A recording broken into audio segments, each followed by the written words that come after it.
Welcome to the first live stream ever for the Down South Salvation podcast. We have Joe Colletti from Young Anglican, and we have Wes Morgan from the Episcopal Fellowship for Renewal. And I'm going to be honest with y'all, there's not going to be a whole lot of structure to this one. We're just going to more or less be shooting the breeze. I got a couple questions to ask. I got a couple questions from Discord that some people have asked me to ask y'all. And I have the chat pulled up over here. So hopefully, if anybody has any other questions, they can just shoot them on over and I'll see them. So I guess for anybody who's watching who might not know who y'all are, why don't y'all give a short introduction of yourselves? I can go first. My name is Joe. I run a YouTube channel called Young Anglican. Some people have seen some of my more popular videos, but I've been making videos for about 3 years about general Christian apologetics, but also specifically Anglican distinctives. I was, for the longest time, a member of the Anglican Church in North America, but recently made a shift to join the Episcopal Church in the United States. I'm Wes Morgan. I'm the chairman of EFR, that's the Episcopal Fellowship for Renewal. It's the Episcopal chapter or branch, if you will, of the operation now called Reformation. It was Operation Reconquista. I'm here in Virginia. I don't have my own YouTube channel, so I'm not as cool as Joe, but I'm happy to be here, and I look forward to all the questions we have and look forward to people joining us here at EFR. Awesome. So now I guess we're just going to jump straight into my questions first. So, Joe, why don't you kind of give us a brief? I know you made a couple videos about it and you talked about it on a couple other places. Why don't you give us kind of the Cliff Notes version of how you went from the ACNA to the Episcopal Church? Because for the longest time, you were more or less against not against EFR. You were not a fan of EFR, and you certainly weren't a fan of the Episcopal Church. So yeah, and I mean, Wes knows lots of people in EFR. I used to have conversations with folks very definitely disagreed with the idea of the Reconquista. But I will say the one thing I said in my first conversation with Redeem Zoomer, who's the popularizer of the concept of Reconquista, that has now become Reformation, but certainly doesn't own the concept. I think he would say that himself. First conversation I ever had with him, I said in the conversation, if I thought that God wanted his movement Reconquista, if he desired it, then sure, it's possible. Anything is possible with God. But at the time, I did not think that God wanted that. I thought that God wanted a separation from the Episcopal Church. I also will say, I think with lots of folks, and I don't blame anyone at all for this. I'm not trying to make it seem like a moral failing, but it's maybe a failing in logic that I was definitely guilty of, which was I didn't really think the concept of, say, jurisdiction, which I'll get into in a second, was very important at all. And I saw, okay, you can have overlapping church jurisdictions. That doesn't really mean anything. Why, if somebody is in this church over here and that church over there, the main question they should be asking is whose theology do I agree with the most? Not some kind of arbitrary question of, am I in the, valid, legitimate, legal government of the church here in wherever I'm at. Now, that I think that feels odd for people because we're used to thinking, especially in the Protestant world, or even honestly, I think this bleeds into just American Christians in general. The reason they join, if they say they join the Roman Catholic Church or the Eastern Orthodox Church or the Old Catholic Church or whatever now, is because they were convinced of the theology of that church and then made that move. To some extent, obviously, we can't avoid that part of Christianity where you have to examine the evidence, you have to read the scriptures, search it for the truth, and make decisions based off of that. However, I think as I was going into, say, the Reformation authors, that we can talk about some of them specifically in a second, but even specifically people I would have considered a part of the Anglican tradition that I was attempting to claim as a member of the ACNA, all of them appealed to the concept of jurisdiction. I think many people would be shocked to see how many Episcopalians before, say, the 1900s, that they would have just said the Catholic Church in the United States, the church with jurisdiction, the valid church in the United States is the Episcopal Church, and all other churches are in separation or schism from the Episcopal Church. And they would have made very, we might call legalistic arguments. An example I would give would be Bishop William Stevens Perry, who he gets really into like the dating of John Cabot's voyage to the New World. And he will say, okay, well, in canon law, the discovering boat will, from whatever diocese they left from, John Cabot being an English explorer, was the first to discover Canada. And so then his diocese would then inherit this territory. This is the principle that a lot of people will cite when they talk about how the Bishop of Florida or the Bishop of St. Augustine in Roman Catholic Church is the Bishop of the Moon, right? Why? Well, because the ship, right, a spaceship left Florida to go to the moon, landed on the moon. Okay, so then that means that the moon is the jurisdiction of the Bishop of Florida. Interesting, funny concept, but it's from that basic principle of canon law about discovering new territory. So Bishop William Stephen Perry lays out the timeline there. And actually, this is one of the earlier audiobooks I recorded for Anglican Renaissance Library. And I thought that was interesting and that was cool. And I kind of thought, well, you know, you get a lot of people who will say, especially Anglo-Catholic leaning folks who will talk about, okay, well, there's branches of the Catholic Church and the Anglican or the Church of England or the Episcopal Church, there's branches of that Catholic Church. And they would accept, on the one hand, in say like France or Russia, it's like the Roman Catholic Church in France is the valid church in France, the Russian Orthodox Church is the valid church in Russia, and just in the Church of England, it was us. Okay. Now, there were Protestant authors, we can talk about John Davenant and some of these other folks, who would have said, well, the Church of England is the legitimate church in England, but then these other Protestant churches are the legitimate churches in these other countries. Okay. And if you read all of these guys, they were making more or less arguments from a rules-based ecclesiology that had, here's where you get your jurisdiction from, and whether they agreed with each other, they still agreed that there was this concept of jurisdiction that had to be pretty consistent. Some of them even had concepts or rules or theology of how you could keep or lose your jurisdiction. The reason I cite John Davenant in my article as opposed to, say, some Anglo-Catholics is because John Davenant does give an example of how you can lose your jurisdiction. We could argue that some of the Anglo-Catholic authors would have said you basically can't lose your jurisdiction, and that's what their appeal to the legitimacy of the Bishop of Rome and the Eastern Orthodox bishops. This is why they objected to the establishment of a bishopric, an Anglican bishopric in Jerusalem, because they thought there's already a bishop there. He already has valid jurisdiction. We can't violate that. But I appeal to John Davenant partially because he does believe you can lose your jurisdiction, and he lays out how that would take place. And simply, if you apply that to today, I don't think that by that standard, the Episcopal Church has lost their jurisdiction. And some people will say, oh, but America never has an established church, all this kind of stuff. The Episcopal Church was never the established jurisdiction. I think the reason that I want people to slow down when they make that argument as an appeal for, say, the ACNA or the Anglican Continuum is, if the Episcopal Church never had jurisdiction in the United States, then neither do these other successors, because where would they get their jurisdiction from? So, and we can talk about the difference between a negative and a positive separation, but I think just focusing on the issue of jurisdiction helps it seem clear and consistent.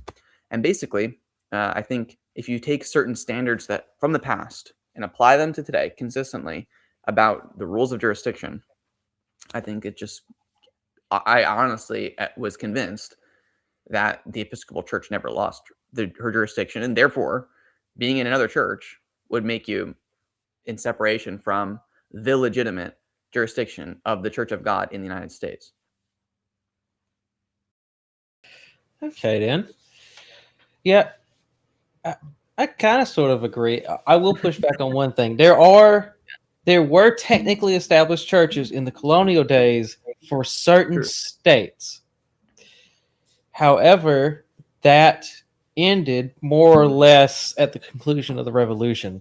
Plus, you know, the idea of religious persecution, like what was happening back in Europe, really didn't translate over to America, specifically because most of the colonists that came to America came to flee that religious persecution. They're not really... So But to some extent, sorry to interrupt. So I agree. I also would say that jurisdiction doesn't come from the recognition of the government. It comes from other Right. principles. But I mean, to some extent, religious persecution in the United States, pre the colonial United States, I guess you could say that what would become the United States totally happened in Virginia, Maryland, and in New England. Baptists were like regularly drowned because people thought they were heretics.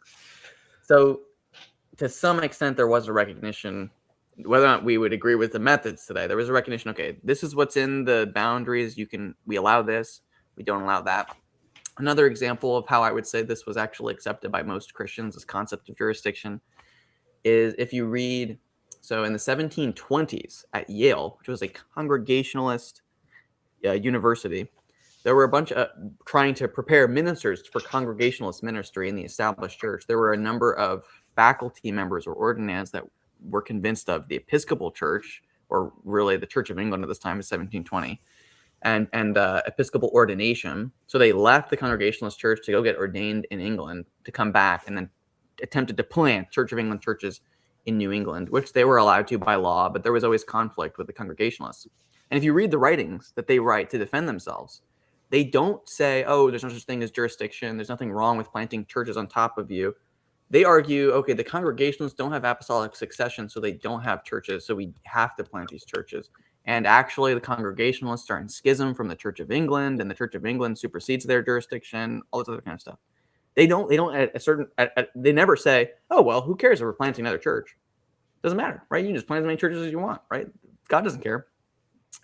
So I think that attitude, and whether or not, I think the best people who have come trying to disagree with this perspective have been people who just said, oh, well, things are different now. So they acknowledge that is the way that all these Christians talked for most of church history.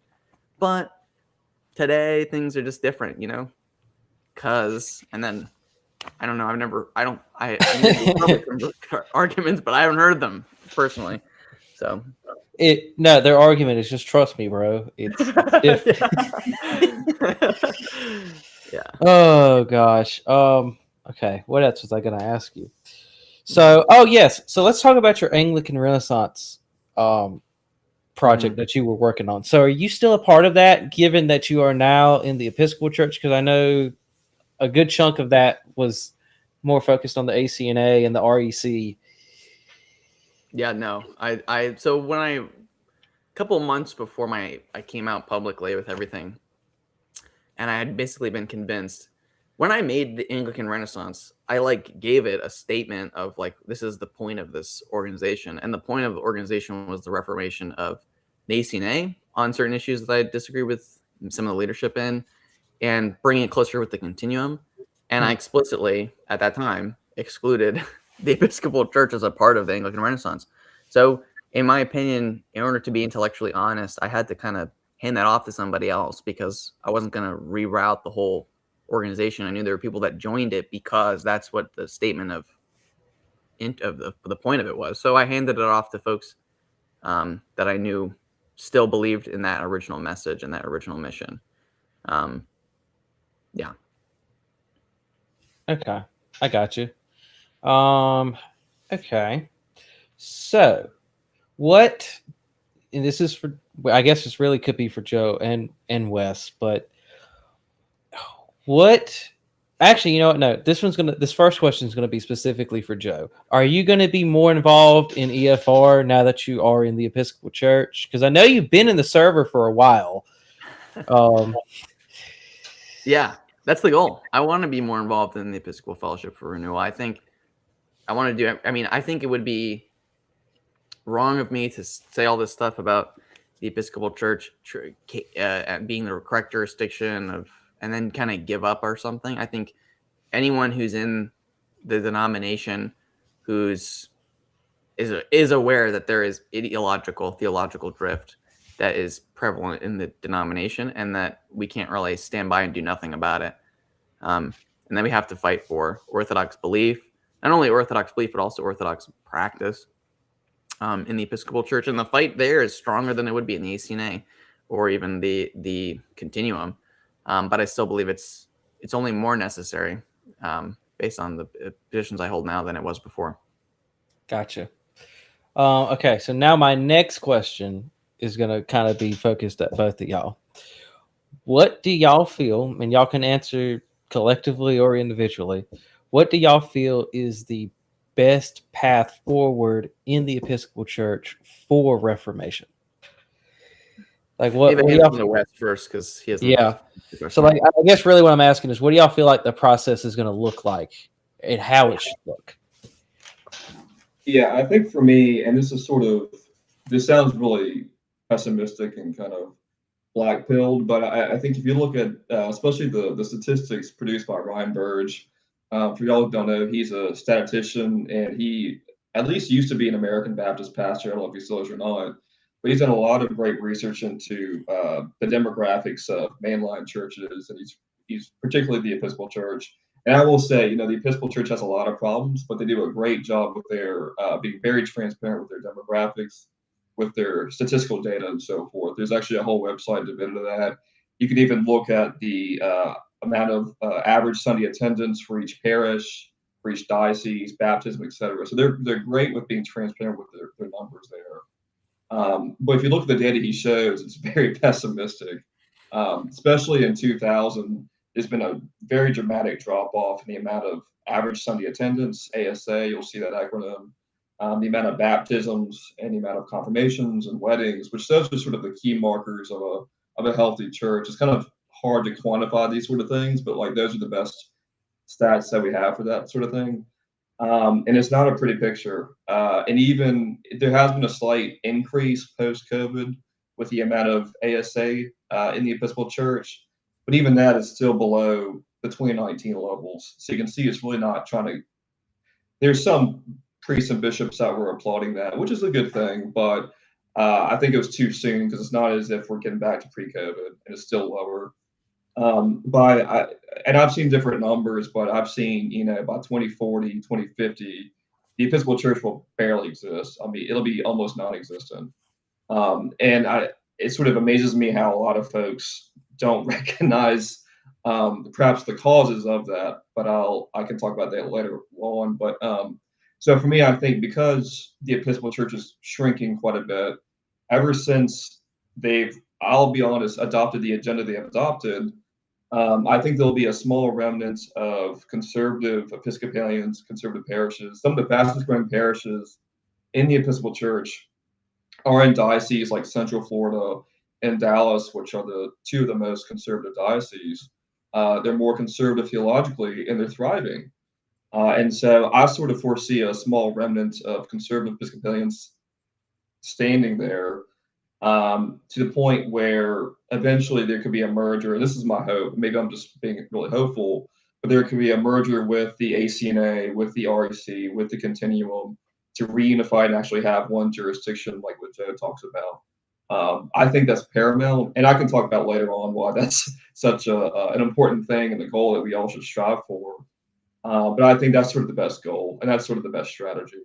Now, in the meantime, though, there's a lot of discipleship and a lot of pastoral guidance needed.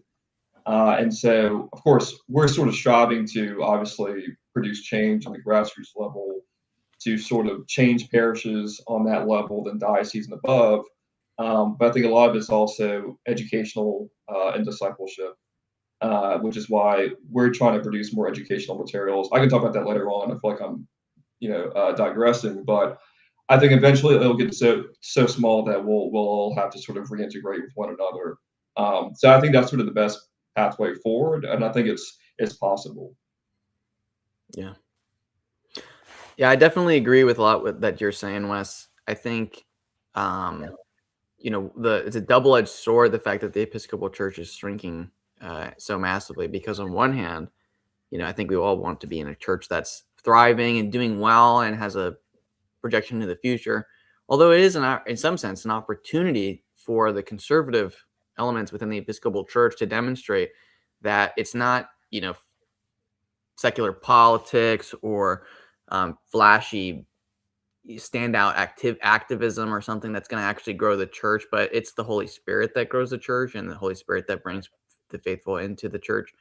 And God has laid out his standard for church behavior, for ministry, for doctrine. And if we don't appeal primarily to God for that growth, for that sustaining of the life of the church, then we're never going to get it. It's not going to happen. It's not how church growth works at all.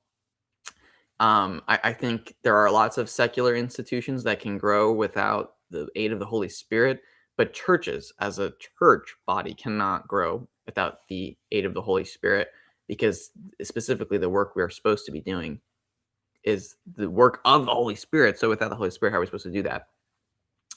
I also think at the end of the day, practically, I mean, this is something that's been put on my heart lately, is I think if we don't intentionally try to bring folks into the Episcopal Church who are conservative, who care about what the Bible says, care about the tradition of the church, and then see if we can get as many of them to get the ordination process. Within the next 10 years, half of the Episcopal clergy in the United States are set to retire. Half. Who's going to replace them? To some extent, even, those are the generation of clergy who helmed a lot of the change that happened in the Episcopal Church, who joined as young clergy in the 50s and 60s and 70s, and have been so influential in the changes that have been hurting the church, have been attacking her. So who is going to replace them? There's all indicators that the current model of the Episcopal Church is completely failing to replace them with new ordinands and with people seeking holy orders.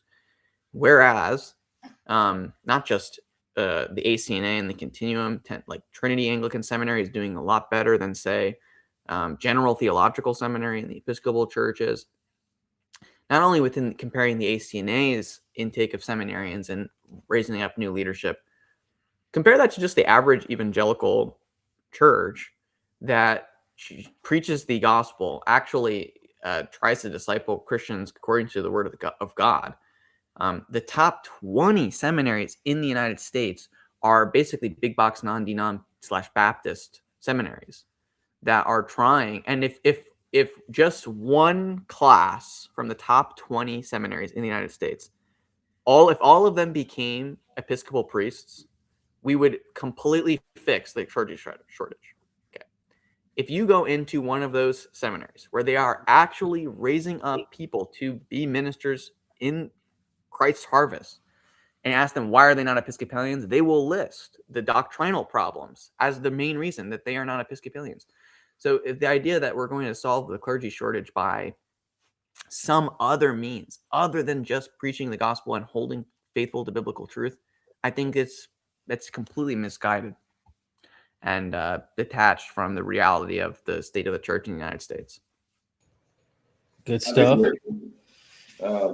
Yeah, and even there's so many churches, and we sort of talked about this before the live stream, but there's so many churches that don't even have a full-time rector. They have a priest in charge that might have to share between 2, 3, sometimes 4 churches. The Episcopal Church now is trying to really push having laymen and laywomen to be licensed to preach because there's nobody to conduct a morning prayer or preach a sermon. And if you really think about it, there's so many people that are not being served by the church, right? If you have no priest to be able to preach from the word, you have no preaching from the word, which is one of the 2 fundamentals of what a church looks like according to the 39 Articles. And you definitely don't have anybody who's administering the Holy Eucharist.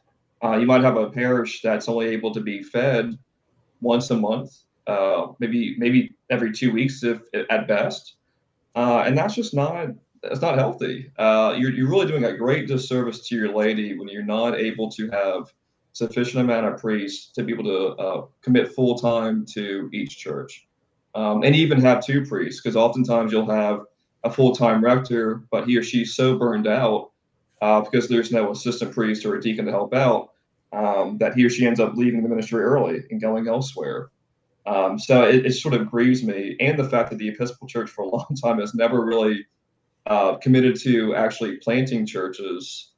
There was a lot of, especially early in this history, there's a lot of sort of gatekeeping. Well, you can't plant a new church within my parish because you're sort of competing with my parish. And at one time that made sense, But once you get to especially the 1950s onwards, we had the post-World War II population boom. It no longer made sense. So you had huge geographic areas that didn't have an Episcopal church at all. Even still today, where the closest one might be a few hours away at that. And of course, Christians are looking elsewhere. So it's the Episcopal Church really needs to really focus on planting churches in areas that are underserved. And like you said, building a robust, sustainable pipeline for and its seminaries to produce priests. There's so many laity that are not being served as they are called to be served. Good stuff. Completely agree. Just to be a little bit of hope pilled here for a second. I will say, I don't know if either of y'all like grow plants or veggies or anything like that where y'all are at. But a lot of plants die back in the winter and they come back even stronger when it gets warm again. And hopefully the Episcopal Church, even if we do see a lot of contraction from it as far as members go, I have hope that it'll be just like a plant. It'll die back for a season, and when it comes back, it'll come back even stronger than it was. And that's, I mean, sorry to interrupt, but I think that's something that a little bit of historical perspective, especially with a knowledge of the history of the Episcopal Church, can help maybe hope pill, as you're saying, some of us in the Episcopal Church. Though another moment in the history of the Episcopal Church that was very similar to this one. The Episcopal Church has always had periods of ups and downs, but the biggest, the shattering that it's way worse than what we're living through right now, was at right after the American Revolution.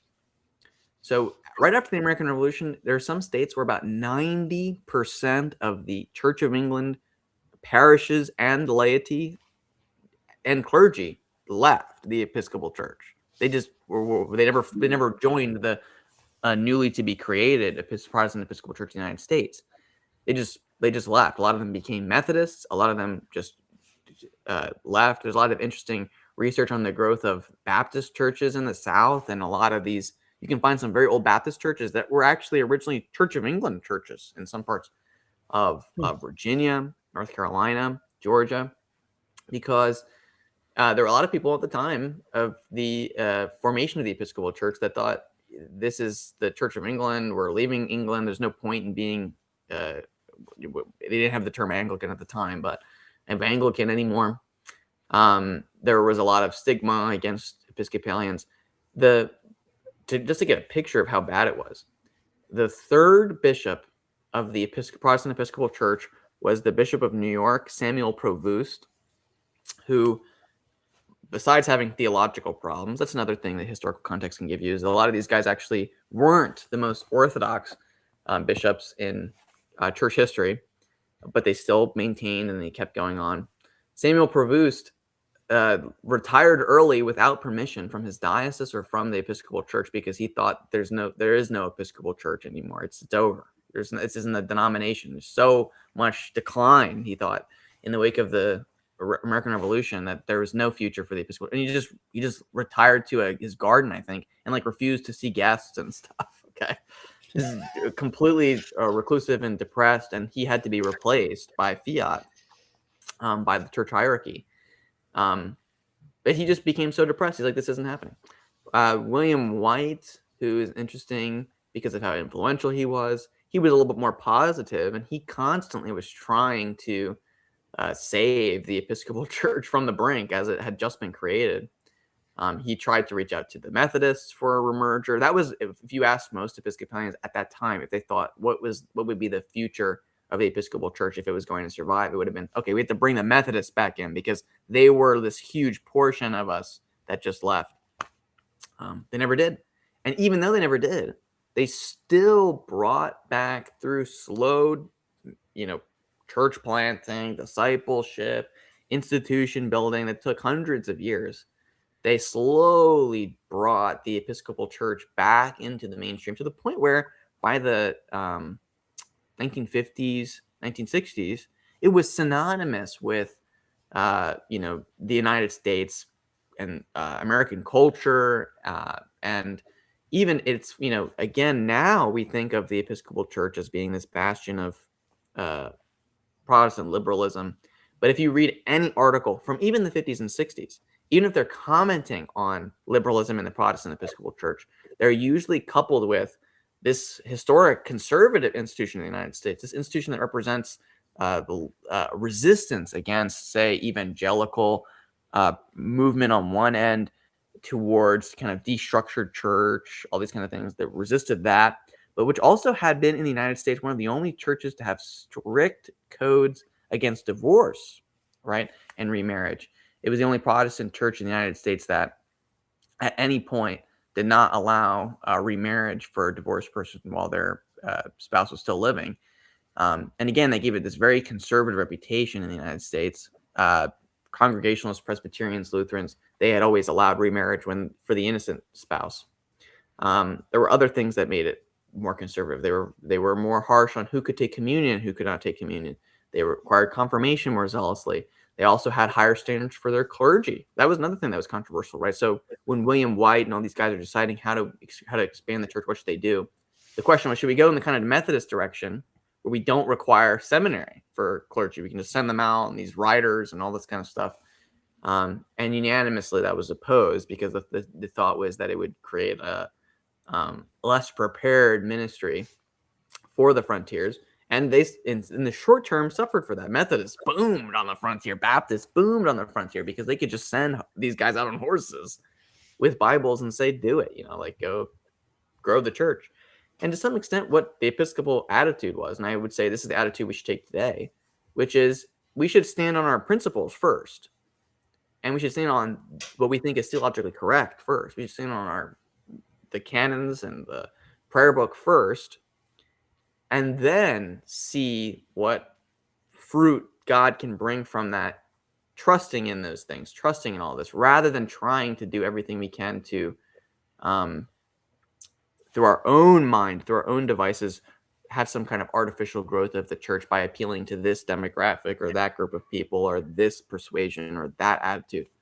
I think the history of the Episcopal Church is one of quiet constancy and principled devotion rather than kind of fads or anything like that. And it's sad to see that in the last 50, 60 years, which in church history, by the way, is like nothing.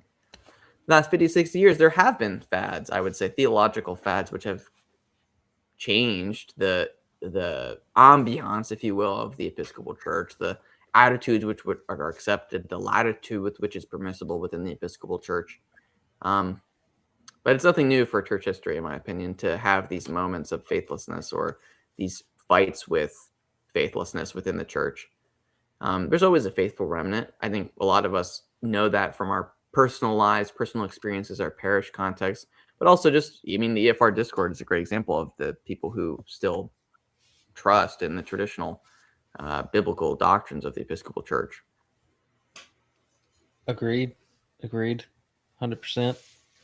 My diocese is not in the best position right now. Yeah. But we do have some good, faithful churches. So there is hope. Yeah. All right. Why don't we jump to some of these questions that I've received over the last 12 hours since I made my first post talking about this live stream. So this first question is actually the first question I got. It's coming from Churchman7314, and he's in the EFR Discord server.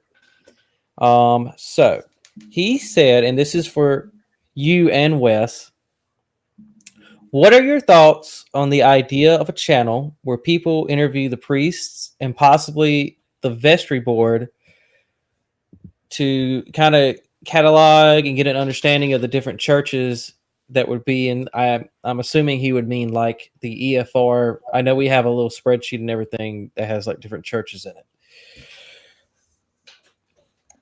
Any thoughts? Yeah. So I guess for those who don't know, we do have a map on our website, episcopalrenewal.org. Those are churches that, through our research, are either moderate or conservative, and those are the ones we sort of try to encourage people to join if they're interested in joining the Episcopal Church. Some are are sort of, I wouldn't say affiliated with us, but are definitely friendly towards us. So just because the church is on there doesn't mean they're tied with us or affiliated with us. But those are churches where either members know firsthand how they are, or we've done some serious research into their beliefs to put them on the map. But I certainly encourage people to talk with, obviously, the priests of their own church to figure out where that church is theologically, but also churches in their area to really discern whether or not those should be on the map, or those are ones in which you should encourage people to go to. Because I help run the Instagram account, and we've had a lot of people DM us asking for church advice about which ones to go to in their particular area, which really was the key impetus in us actually creating our own map.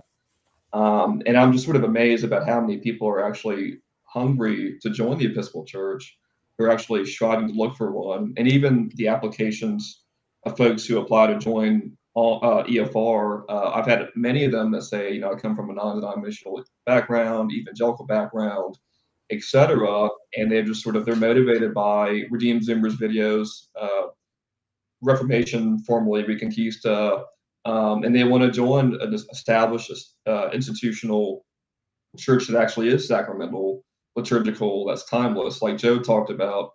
I think the beauty of the Episcopal Church is the fact that it is a timeless church, because we're yoked to the Church of England, which we're in communion with, right, in the Anglican communion, and that's one of our forefathers spiritually, if you will, which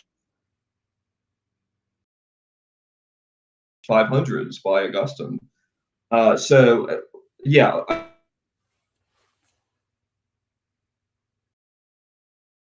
If you know of any good ones, we definitely encourage you to reach out to us, DM us on Instagram, or email us, and we love to add those to the map. Definitely. Cool. Okay. Next question that I got on Discord. So this is from Airbus 737. He's also in the EFR Discord, and I don't know what name he's using in the EFR Discord. My question for Joe is, how do you think EFR can succeed, given that it has to overcome the Episcopal structure and the seminaries? Which you've kind of already answered that a little bit. Yeah, so I think, from the anecdotal history I've heard, and also from some people experientially have talked about this, I think from what I understand, there used to be a lot more top-down opposition in certain dioceses, and even in the Episcopal hierarchy, they would interview trying to suss out, like, do you have this Orthodox position? Do you have that Orthodox position? And they would make it more difficult for you to be ordained. From what I understand, that's started to go away because of the desperation that the church is in the necessity of new ordinands, and the necessity of even lay leadership, I would say. In the canons of the Episcopal Church, the vestry of your local parish actually has a lot more power than you might think that they do to control what goes on in your church. So, for instance, people will talk about important issue to the modern church splits today, same-sex marriage. People will say, oh, but if the vestry wants there to be a same-sex marriage and the priest doesn't, the church can have a same-sex wedding and the priest will just kind of leave. Well, if the priest and the vestry don't want that to occur in their parish, there is no canon to supersede the will of, say, the vestry and the priest. So if you have an Orthodox vestry and an Orthodox parish priest, you can do a lot to prevent some of the problems people have with the Episcopal Church in a local parish from actually taking place. A lot of people today, I think, if anyone goes to an Episcopal church and is below the age of 40, they will immediately receive attention from people about trying to reach out to them to get involved. And especially if you have children, people will be pleasantly surprised by that and will try to get you involved.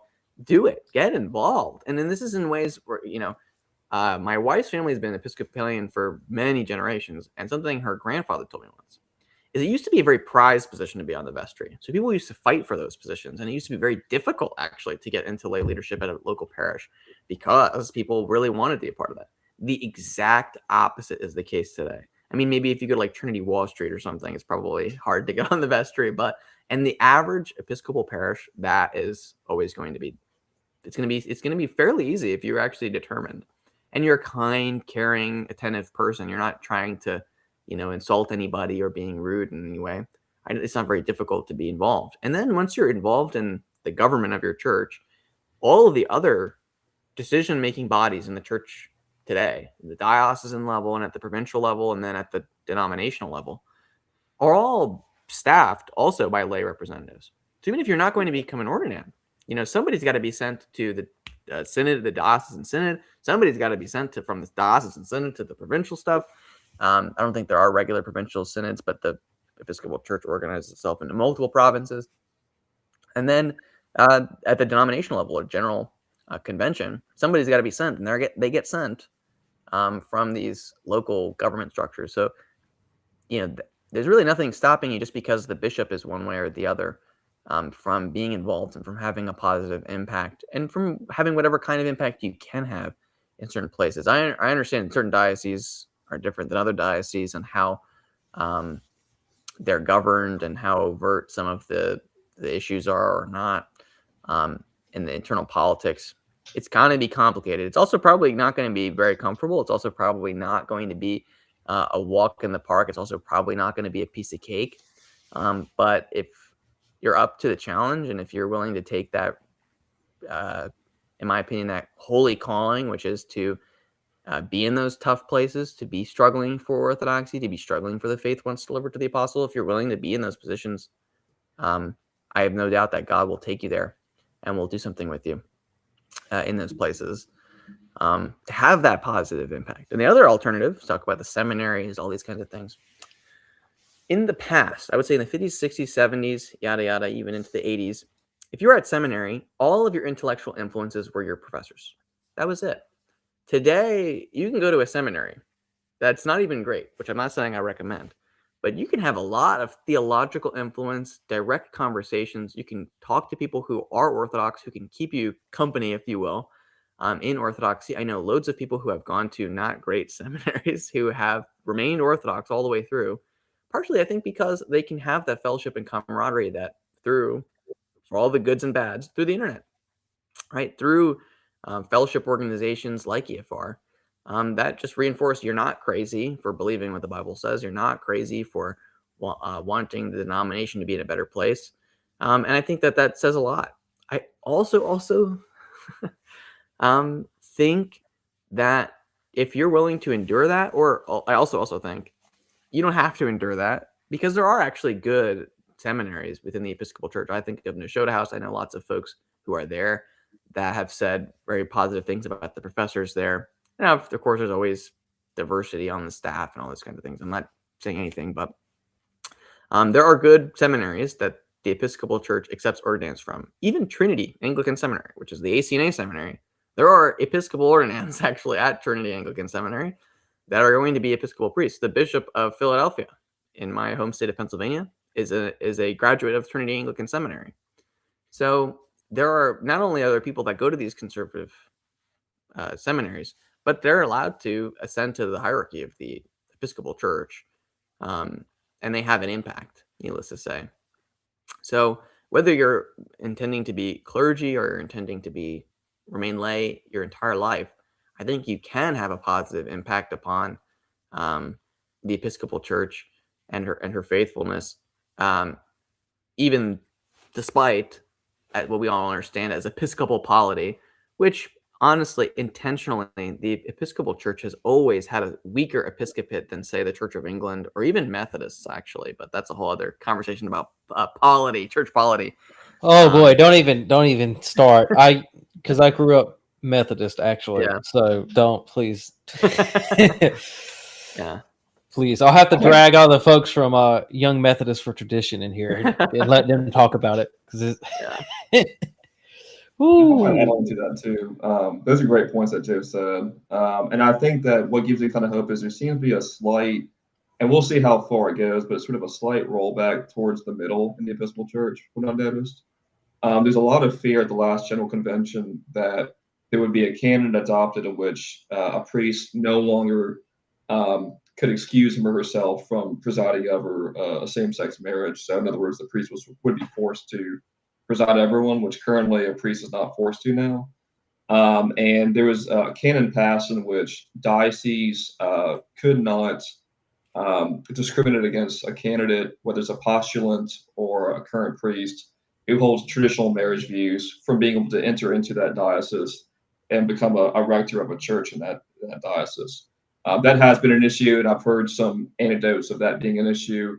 But they passed that, which was pretty remarkable, because there's a task force, kind of mostly pushed by communion partners, but it was a task force in which half the members of that task force had a traditional view of marriage, the other had a more progressive view.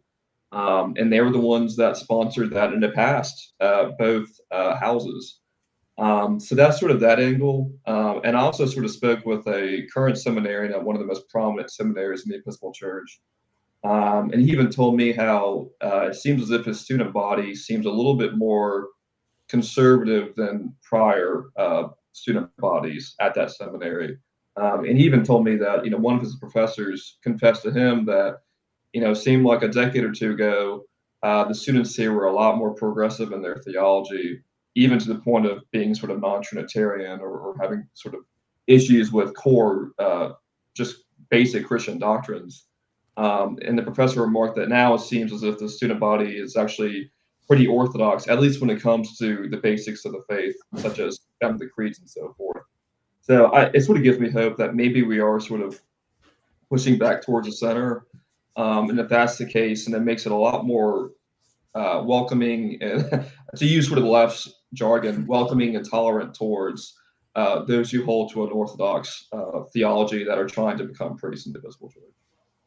Yeah, I had someone who he ended up becoming ACNA, but his description of the current state of the Episcopal Church was even that in the seminaries and in the leadership, there was a move away from kind of traditional Protestant liberalism, you might say, where the miracle claims are denied and a lot of the biblical authority is denied, towards the kind of more standard, what we might call, left of center position, which would be inclusive orthodoxy. The idea that most of the candidates actually do affirm the Nicene Creed, and they will object to the idea that the Bible teaches, in my opinion, clear teachings on, say, women's ordination or same-sex marriage.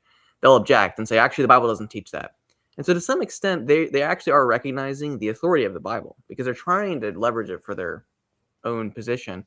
And in that way, they still have some expectation that as a church, we're going to see this Bible thing and we're going to say, okay, what does it say? Let's let that inform what we're going forward and what we're doing.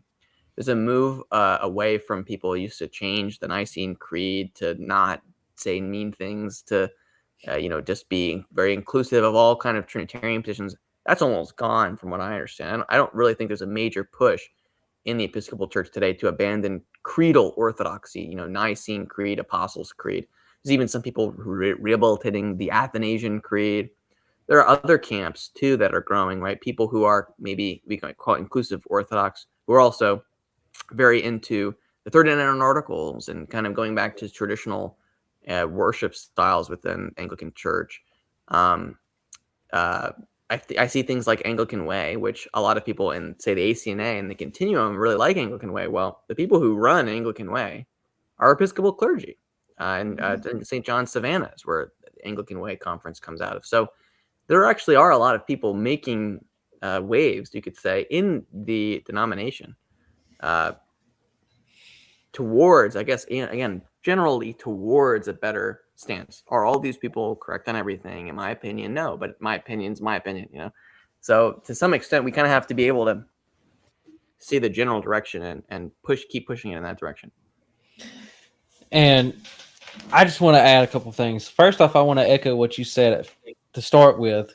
If you are attending an Episcopal church, you should get involved as best you can. Obviously, I understand some people are in different places. They can't necessarily do a lot of stuff. I get it. I'm not saying quit your job to get involved in church. That's not what I'm saying. But just as an example, I have a full-time job, and I run a small group out of my Episcopal church. I am the vestry clerk for the vestry at my Episcopal church, because I can't actually be on the vestry right now because I haven't actually been received into the church yet officially as a member. And that was just down to terrible timing, quite frankly, because, the bishop only comes around every so often. So As soon as that's done, and as soon as the next vestry election comes up, I'm probably going to run for vestry. I'm also probably going to try to be a I don't know what y'all's parishes call them, but the lay Eucharistic ministers, where you help with communion. So, I'm not saying everybody has to do all that, and just to be clear, but please get involved, because honestly, like, if you're a young person and you run for vestry, you will probably make it on vestry. I'm not even going to lie to you. Just like, because everybody was hounding me about why I didn't run this year. And I was like, I can't, like, literally, I can't. I have to follow the canons. I can't, So that's one thing. And the other thing I want to echo is there have been a lot of statistics that have been put out online that show that the younger generations coming, the folks who are younger than me, are statistically more conservative. Even if it's only a little bit, they're still more conservative. So, that should give everybody hope. I mean, like, honestly. I also think the people who are still interested in church at this point tend to be more conservative. So, a lot of the changes that occurred in the doctrine and discipline of the Episcopal Church took place in a period where, even if you actually didn't really care about Christianity and you didn't really care about what the Bible said, you still went to church every Sunday for the appearance of it, for the connections, social connections it would provide you. That definitely is going away in the Episcopal Church today. The Episcopal Church is like it's like a 0.5% of the population at this point. Part of that is not as much because of shrinking of the Episcopal Church, although that's a factor. It's just the growth in the population and immigration, all that kind of stuff. But it's not. It didn't used to be that way. And it used to be like, if you're going to go into politics, you had to be an Episcopalian, and all these advantages that would provide you. That's basically gone, for better or for worse, right? But that's basically gone. So there's not as many people who are involved in the church hierarchy just because it's a social institution. The opposite is kind of still the case in the Church of England, obviously. But if you listen, for instance, great example of this, people talking about living in love and faith and all the dynamics that go on there. There are so many people who are afraid of the cultural consequences of the church. There are people who aren't Christians who have an opinion about what goes on in the Church of England today because they're English. That, I think, is generally a good thing, right? We should have churches that can speak into the culture in that way. But it also, that's not the situation for the Episcopal Church today, in my experience. So to that extent, the Episcopal Church is getting and all churches, I think, are being liberated from that group of kind of hanger-ons, and the people who are left over are the people who really care. Whether or not I agree with them on everything, I probably don't agree with lots of people on lots of things, but they still care about Christianity as a concept, and they care about, for the most part, the Bible. They care about the institution of the Episcopal Church. They want it to remain. They want it to remain. Period. They want it to remain also distinct in some ways. There was another trend I think was more common in the 60s, 70s, 80s, called the ecumenical movement, right? Where the hope was, actually, we won't really have this distinct Episcopal Church over here anymore. We'll merge with, say, the Lutherans and the Roman Catholic Church and all these kind of things, and we'll stop having our distinctives. And the goal of that movement was to kind of lose a lot of the things that made the Episcopal Church doctrine and discipline unique. I think that's mostly going away. I don't think that's really a factor in most people at this point. Even, to some ironic extent, the Protestant liberals who changed the Episcopal Church to become more liberal made that impossible. They made that ecumenical concept basically functionally impossible, because there's no way that, say, the Roman Catholic Church is going to kind of regularize, say, female ordinands or anything like that and agree with that.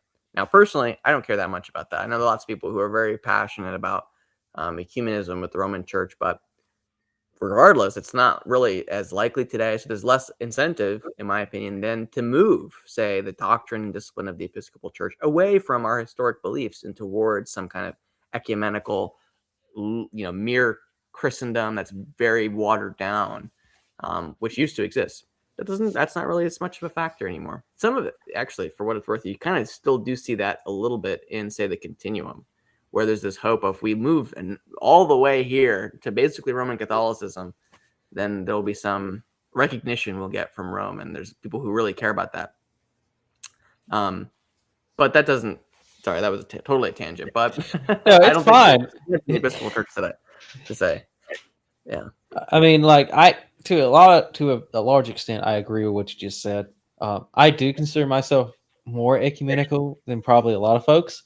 However, it's not that kind of ecumenism, because I don't want denominations to lose their distinctive. I just want us to be able to agree on the core tenets of the faith. Yeah. Because to some extent, actually, I think the beauty of, say, the 39 Articles was that it wasn't trying to make unnecessary divisions. It wasn't trying to split people who kind of leaned in this Lutheran direction over here, people who leaned in this Reformed direction over here. It was inclusive of all these different perspectives, and it didn't overspeak in certain areas where we didn't really know the answer to that question. And that was the beauty of that. I think that was, in my opinion, that's one of the advantages of the Anglican position, was that in order to have a kind of meaningful, fruitful ecumenism, we don't have to water down our standards. We can just keep our standards and take them with us. So, and that's, to that extent, I do agree, actually, with the kind of ecumenical spirit. Yes. So, all right, there's one more question, and I'm going to ask it, even though it really doesn't have a lot to do with what we were just anything we talked about. But in the spirit of making sure I get everybody's question answered, I'm going to ask it. So this comes from Chris Gable 75, and this is one of the comments on YouTube. Is Lutheranism more or less organized than the Episcopal Church? And I guess I'll start that answer, even though I'm not probably the most educated person in the room on it. It depends on which Lutheran church you're talking about, because there are European Lutherans who have bishops and are pretty much set up in a similar fashion. A lot of those are going to be state churches, because that's just how Europe does things. So as far as North American Lutherans, I don't know if any of them have bishops or not. I don't really know. Evangelical Lutheran Church in America, so the ELCA, the more liberal denomination, does have bishops and dioceses and all that kind of stuff, and is in full fellowship with the Episcopal Church, from whom they actually got their apostolic succession. They didn't have it before a bunch of ecumenical dialogues took place. So they're very similar to the Episcopal structure. It's interesting because people say more or less organized. There's massive ways to take that into effect. Because in my opinion, if you look at, say, like the Dutch Church, which isn't Episcopalian, it's very organized. Here's the divisions, or let's say the Church of Scotland, right? Here's the parish system. It's very organized. Here's the presbyteries. Here's their boundaries. Here's the rules. They have their books of order. In that sense, it's basically the same level of organization as the Episcopal Church. But a lot of people mean is there is much of a hierarchy in like the system that goes on, which, say, the Episcopal Church has versus other denominations. To some extent, say, like a Baptist Congregationalist is definitely going to be less organized, right? Because they're a local church. They probably don't have inherited system of rules, right? That, say, like the canons in the Episcopal Church or the Roman Church serve.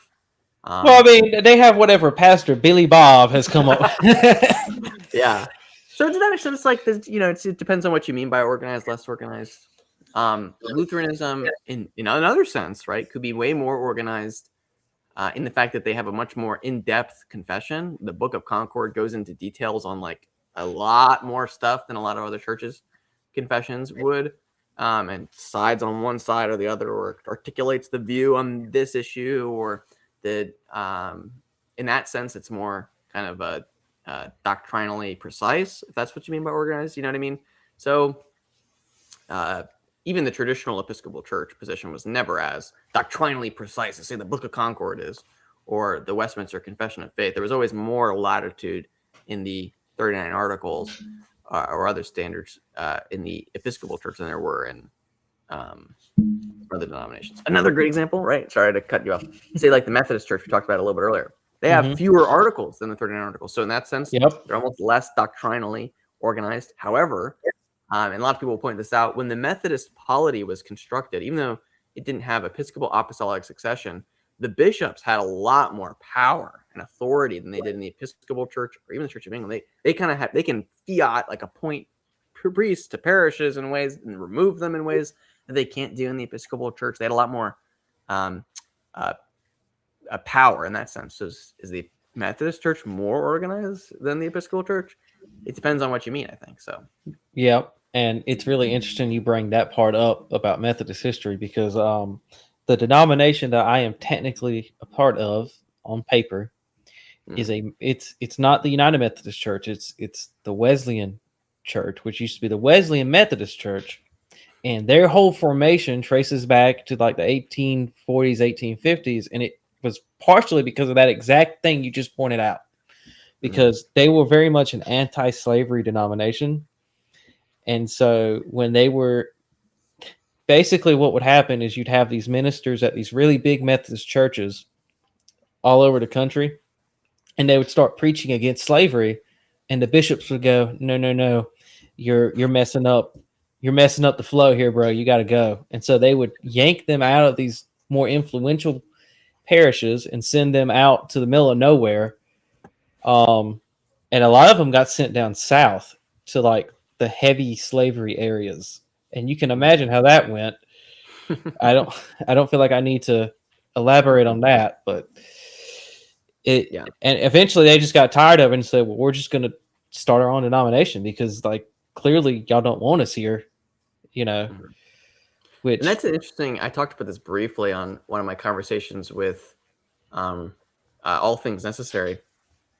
It actually is not uncommon in the history of the United States for denominations to break apart over issues that were very in the political, zeitgeist at the time that overlap with theology. For instance, I think slavery is a great example. Presbyterians and the Methodists and lots of denominations had north-south splits before the Civil War, even before they were separate countries, over how are we going to deal with the slavery issue, or during the abolitionist Baptists over here and then the not abolitionist Baptists over here.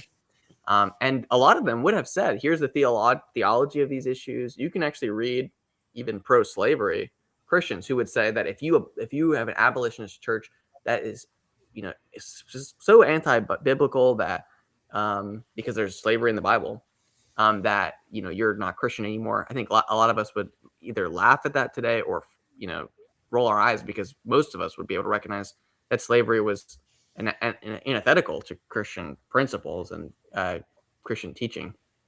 But also the reverse was true, that there were a lot of abolitionists who thought, if you believe in this slavery thing, you're not Christian anymore. We have to break off and do our own thing, and took it very seriously, and we're very involved in it. And part of that is, it was the thing that people in the regular society were arguing about in the 1850s. It led to a civil war eventually, right? So, the issue was hot and tense. And so it felt like this monumental thing.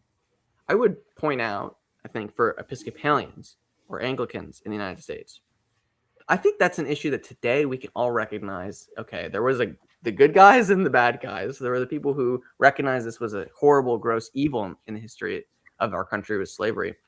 And yet, the Episcopal Church actually didn't split directly over the issue of slavery. There was never a camp within neither side actually believed that they would get control of General Convention and enforce their view over the entire Episcopal Church. And there wasn't a split within the Episcopal Church. There wasn't people setting up their own diocese or anything, even though you can find priests and bishops within the Episcopal Church who had strongly held convictions on either side of that issue. It wasn't until there was a separate country, the Confederate States of America, that there was a split between the Protestant diocese and the Protestant Episcopal diocese in the north and the Protestant Episcopal diocese in the south. And then they remerged. Once the country came back together, they said, all right, well, we're going to be another denomination again. And I would say, before we probably have to wrap it up soon, but I would say that was because they correctly understood basic jurisdictional principles. And there wasn't, like, during the Civil War, right? There weren't like Confederate Episcopal churches being planted in the north and Protestant Episcopal churches from the north being planted in the south during that conflict. And when it was all over, they recognized each other's bishops that had been appointed during the period of separation. That was just the principle of jurisdiction playing itself out, right? There's a national church, a church based off of what's in the nation. Another great example of this was when Hawaii was independent. Hawaii had, believe it or not, a Reformed Catholic Church of Hawaii, which was Anglican, and 39 articles, had a prayer book, all that kind of stuff. The king of Hawaii was convinced by Anglican missionaries to convert to Christianity. So there was a state church there. There's a national Anglican church. But once Hawaii became a state, the Reformed Catholic Church of Hawaii became a diocese within the Protestant Episcopal Church, because now it's within this country and there should be this national church body, right? I think what I would say is people who are skeptical of the claim I'm making about jurisdiction, it was just held by so many people in the past. They like all acted as if this was true. It was ubiquitous. We're the weird ones today for thinking it's an odd position to take, I would say. That's my defense for heading in. Yeah, I was going to say the Episcopal Church historically was very unified. I mean, it wasn't really until, of course, in the 1870s, I believe, the REC split off. And of course, the 1960s is when you had sort of the continuum form. But outside of those eras, and except for the Civil War, like Joe mentioned, there was just one American Anglican province. You know, you look at the Presbyterians, for example, they split pretty early over slavery. Then later on, over certain theological issues. The Methodists, the Baptists. I was a Southern Baptist before I became Episcopalian, and so you know the Southern Baptist Convention, which is the largest Baptist denomination, that was founded in 1845 over slavery, and of course they never reunited with their northern counterparts. And the Lutherans, even more so, were fragmented historically, just mostly due to their migration habits. But oftentimes you had these small regional synods that over time kind of coalesced together, but you didn't have the sort of institutional robust structure that you found within the Episcopal Church. And it wasn't until, like I said, until roughly the 1960s, which is pretty recent if you think about it, that you started seeing some fragmentation happen. So that's pretty profound that that's sort of within our DNA. Of course, I think that's kind of rooted within the jurisdictional kind of principles that Joe mentioned, which is ultimately tied towards apostolic succession. But I think that's one of the strengths that we have, that that's obviously something we should try to come back towards, is coming back together. Unlike, I'm not trying to put them on blast, but unlike some of the other denominations that are, you don't see a whole lot of, I guess, desire, motivation for them to sort of unify themselves. Right. I mean, well, we're talking about Lutherans too. So because Lutherans from Sweden actually were the first settlers to Delaware and the Delaware Valley area, most of those churches in that area were actually Swedish Lutheran churches. And there were even Lutherans in Pennsylvania, like the Muhlenberg family. If you know Muhlenberg University, Peter Augustus Muhlenberg is the one who rips his vestments off to reveal his army uniform during the American Revolution to go fight as a patriot. Okay, they were originally Lutherans. However, because of over time, most of those Lutherans began speaking English. That was another part of the faith. As soon as they started speaking English, they recognized they didn't need independence, and they joined the Episcopal Church. So you can go into Delaware, and there's Old Swede Church, I believe in Wilmington, Delaware, which is an Episcopal church. There are Muhlenberg family. Eventually, you get William Augustus Muhlenberg, I think, maybe I'm forgetting, is an Episcopal priest who had a lot of influence in Lancaster, where I've spent a lot of time as a Pennsylvanian.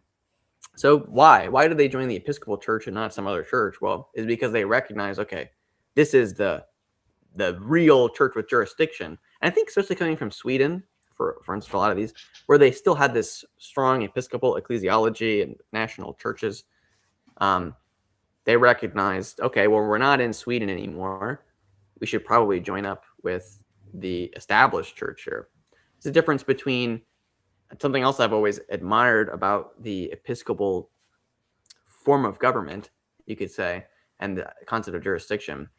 The Reformed denominations, and even the Lutherans to some extent, tended to be like, okay, well, this is the Dutch Reformed over here. Here's the Scottish heritage. You know, they're all separated by their point of origin in their structure and polity, and there's no real desire. Say with NAPARC, there's no real desire to say, oh, well, we really shouldn't have the Dutch people over here in this denomination and the Scottish people over here in this denomination, even though today, you know, those national identities are so weak if they have any influence at all on, say, the PCA. I don't think there's that strong sense of Scottish heritage. There's still no desire to form up into one coherent jurisdiction with, say, a coherent system of rules of order or canons or anything like that. There's no real attempt to do that. Whereas the Episcopal Church has always, I would say the Episcopal churches, so say the Church of England has been the same, as well as, say, the Lutheran Episcopal churches, which have recognized each other in Europe, there's always been this attempt, at the very least, to seriously take out the principles of jurisdiction and apply them as best as you can. Right. Okay. So there is one more question. I wasn't going to ask it, but it actually is a really good question. I feel like it might help some people who might hear it. So this is going to be from Tristan K, 332. And he's asking, Penn Stater looking to join the Episcopal Church. What is your best advice to someone new to the church? So I was at Penn State Law for a while, but that was while I was in the ACNA the whole time I was there. So I don't know how the Episcopal churches are specifically, but in the broad sense, the advice that I might be able to give would be to go and actually see. A lot of people have an expectation of how the Episcopal Church is going to be in their area. My guess is in a college town, it's probably going to be slightly, probably more liberal than the average Episcopal church. But you might as well check it out. See, there's also probably multiple Episcopal churches. That's another thing. A lot of people will message me. They'll say, "Oh, the Episcopal church near me, period, is liberal or has all these problems. There's a pride flag outside." I said, "Okay, fine." But then I ask where they are, and then I'll go on the Episcopal Church asset map, and I'll notice within driving distance of you, there are 7 Episcopal churches, because you live in the Houston area. I think Penn State's probably similar, where in State College, there are a number of Episcopal churches within driving distance. I know there's one inside baseball for people from State College. I know there's one in Bellefonte as well as downtown State College, and there's other areas in the that have Episcopal churches. They're not all just the one in State College. Try them all out. See if there's some diversity within your area. You'd be surprised. A lot of times that is just practically how it is, because the people who feel this way about that issue end up gravitating towards this church and gravitating towards that church, especially in places where there's more dense. So try out, see if there's a variety within your area, and actually take one Sunday to go to this church and Sunday to go to that church, and see to the extent that you can, which are better fits for you, theologically, but also practically, right? If you have kids and there's one that has a more developed Sunday school system, maybe that's the right place for your family or whatever. Yeah, and I think just having a conversation with the local rector or priest in charge of any of the Episcopal churches near you, I think you'd be surprised about how receptive they might be towards someone who holds to a more orthodox theology. And frankly, I think there's definitely priests that sort of sadly have catered their sort of theology or their sermons towards what they think their parish wants to hear. And so if you have that conversation with the local rector and express your views, I think that rector or priest in charge might sort of see things differently and realize, oh, well, there is a strong hunger for those who actually want to hear orthodox theology preached from the pulpit. And I think you can be a light towards the people in that parish. I think, unfortunately, there hasn't been historically sort of a strong grounding in just sort of biblical education within many Episcopal parishes. And of course, St. Paul calls us to be, each of us have sort of unique talents and gifts that we have. We're sort of, one person's sort of a hand, one person's an ear. But if we join together, like each individual person's not the body, the ear is not the body, but if you join all these body parts together, that creates the human body. Well, the same thing with the church. If you bring together all your talents and gifts into one body, that constitutes the church. And so figure out what your talents and gifts are and contribute that towards the local church. That's how we're called to be the hands and feet. So I think, if you might be called to be a Sunday school teacher or a Bible study teacher or what have you, to be that light towards other people in that parish. So in other words, what I'm trying to say is don't be afraid to express your theology to the rector. He or she might be really receptive to that and create some changes in the sermons or whatever is happening in the church. But also just express your views and be involved with the local parish and be involved in the local Sunday school or Bible study, what have you. And don't be afraid to decide to lead one. Because I think you can be a really strong witness that way. Yep. And I'll share my little anecdote and then we'll wrap it up, because I feel like this is a pretty good answer to this question too. So when I was first considering not even joining the Episcopal Church, just going to an Episcopal church, I was very much guilty of judging a church by the name on the sign. Because I had never directly interacted with like any kind of Episcopal church, but I knew the reputation that, you know, is out there. And so I knew that I was looking for something a little bit more traditional as far as, you know, liturgical style goes. And so I decided that, okay, I'm still a little bit, you know, wary about this whole thing. So I'm just going to go to the Friday morning Bible study for men and just see what happens. Just to scope it out, just to kind of get the general vibe of the church. And I'm so glad that I did, because I didn't immediately jump to going on Sundays, but I got to meet the previous rector that was there, which he still fills in sometimes. But I got to meet him, and he's very much, you know, pretty straight line Orthodox. I got to meet a lot of the core older group of men that were there, and they're all pretty straight line Orthodox. And that made me feel a lot more comfortable about actually going on Sunday for the first time. And obviously I've been going ever since. As a matter of fact, Lent would have been 2 years at this point. So, you know, that's what I would say. You know, scope it out a little. Don't just, you know, don't feel like you got to dive straight into it. Scope it out a little bit. Check their church calendar. A lot of churches will have like a Bible study either in the morning or at night. You know, go to something like that. Scope it out a little bit. It kind of helps you kind of gauge the temperature, if you will, of the church. And obviously, you know, if there's something theologically concerning on their social media, or watch a couple of sermons, if there's something in their sermons, maybe you don't go there. Pretty straightforward. Look at a different one. I mean, there's at least 3 here in this area, and I wouldn't really have an issue with any of the 3 that I'm aware of. 2 of them I know for a fact I wouldn't have an issue, because I go to one, and then I have had many good conversations with the rector of the other one. So that's my advice for you, Tristan. That's what I got for you. All right. So that was the final question. I want to thank Joe and Wes for taking the time out of the day. I know we went a little bit over. I was kind of shooting for the hour mark, but, you know, not too terrible. Hopefully we'll get to do this again sometime. So absolutely. For everybody listening, you know, if you like the content, please subscribe to the channel, subscribe to Joe's channel. Keep an eye out on EFR social media. Who knows? They might have a YouTube channel by the end of the year or something. Who knows? Hopefully, right? I mean, it's happening. We're having a podcast that will launch soon. Oh, sweet. Okay, that's right, because we did talk about that during the last meeting. I forgot about that. And as always, to everybody listening, stay blessed. Oh, and one more thing. This has been recorded, so I am going to upload this later. So y'all will have if you didn't watch it, if you know someone who thinks you think could benefit from it and they didn't get a chance to watch it today, don't worry, it'll be uploaded, so anyone will be able to watch it. So, alrighty, and we are